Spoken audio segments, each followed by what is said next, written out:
Empty stories. ये कहानी पहाड़ियों के बीच बसे एक छोटे से गांव की है, जहां आज भी ऐसे लोग रहते थे जिनका आमना सामना भूत प्रेत व देवी देवताओं से होता रहता था।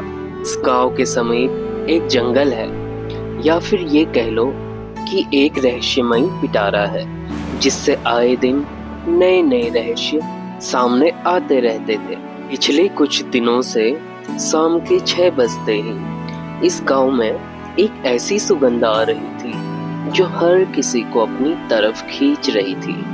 अरे वाह, कितनी अच्छी खुशबू है। ये कहाँ से आ रही है?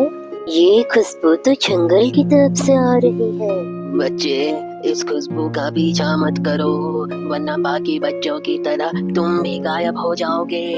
कुछ लोगों का मानना था कि ये सुगंध देवी देवताओं का चमत्कार है, तो कुछ लोग इसे भूत प्रेतों का छलावा कह रहे थे। इसी गांव में राजू नाम का एक लकड़हारा रहता था। राजू की पत्नी का नाम सुधा था। सुधा ने एक भैंस पाली थी जिसका नाम कमला था। राजू दिन भर जंगल में सूखी लकड़ियां काटता और शाम को बाजार जाकर उन्हें बेच आता। वहीं सुधा भी खाली बैठने वालों में से नहीं थी। वह दिन भर जंगल से भैंस के लिए चारा लाती और दूध बेचकर घर चलाती। एक दिन सुधा भैंस का चारा लेकर घर लौट रही होती है, तभी वह रहस्यमयी सुगंध सुधा के नाक तक पहुंचती है। यह कितनी अच्छी खुशबू है, लगता है कोई रहस्यमयी सुगंध है, तभी तो इतनी अच्छी लग रही है। इतने में सुधा उस रहस्यमयी सुगंध के वश में हो गई और उसका पीछा करने लगी। रहस्यमयी सुगंध का पीछा करते करते सुधा जंगल के बीचों बीच एक नदी के पास पहुंच गई। सुधा ने देखा कि नदी में 7 रंगों वाला एक फूल खिला है, जिससे वह रहस्यमयी सुगंध आ रही होती है। 7 रंगों वाला यह फूल कितना सुंदर है, क्यों ना इसे तोड़कर मैं अपने घर ले जाऊं? सुधा वह फूल तोड़ लेती है और उसे लेकर घर आ जाती है। सुधा अपने पति से छिपाकर उस फूल को एक बक्से में रख देती है और सो जाती है। अगली सुबह रोज की तरह राजू सुबह सुबह उठकर लकड़ी काटने जंगल चले जाता है।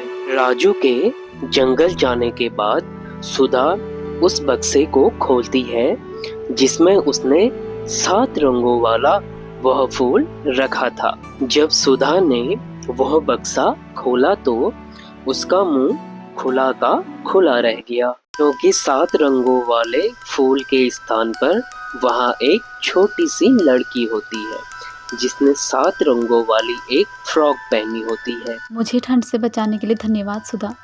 उस नदी के पानी में मुझे बहुत ठंड लगती थी। यह सुनते ही सुधा डर के मारे बेहोश हो गई। सुधा के बेहोश होते ही वो छोटी सी लड़की घर के सारे कामकाज कर लेती है और वापस बक्से में चली जाती है। जब राजू लकड़ियां काट के वापस घर आता है तो वो देखता है कि सुधा घर के सारे काम निपटाकर सो गई है। अरे भाग्यवान, उठो, आज ज्यादा काम कर लिया शायद, इसलिए थकान के मारे सो गई।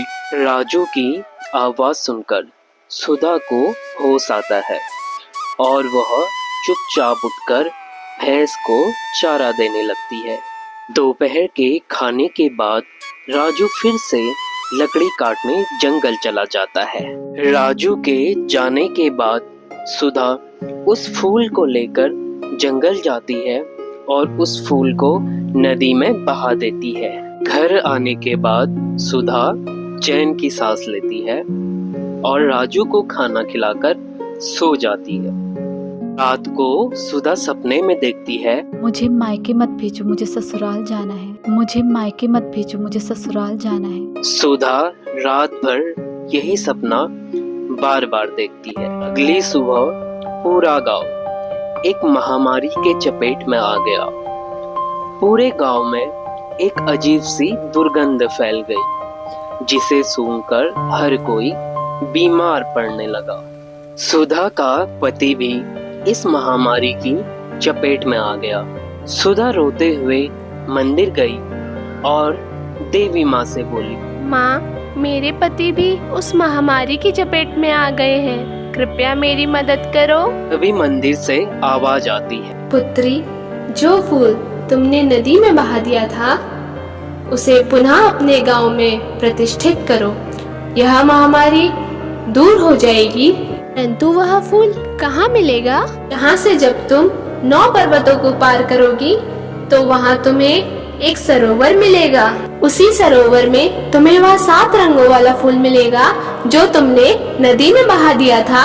अगली सुबह सुधा सरोवर की यात्रा के लिए निकल जाती है और 9 दिनों की यात्रा के बाद उस सरोवर तक पहुंचती है। ऐ जादुई फूल, मुझे माफ करो, मैंने तुम्हें नदी में बहा दिया था।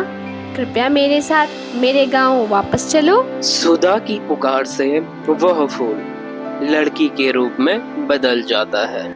मेरा नाम पुष्पा है और मैं इस सरोवर की पुत्री हूँ। 100 साल पहले मेरी शादी तुम्हारे जंगल के वनराज से हुई थी। तब से मैं और वनराज गांव में आने वाली सारी विपदाओं से गांव को बचाते आ रहे हैं। ऐसे ही मुझे महामारी का पूर्वाभास हुआ।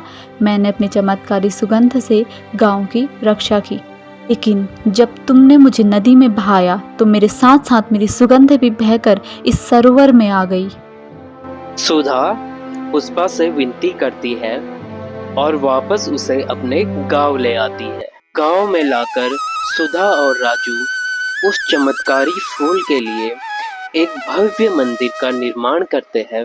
इस चमत्कारी फूल के प्रभाव से महामारी भाग जाती है और पूरा गांव फिर से एक खुशहाल जिंदगी जीने लगता है।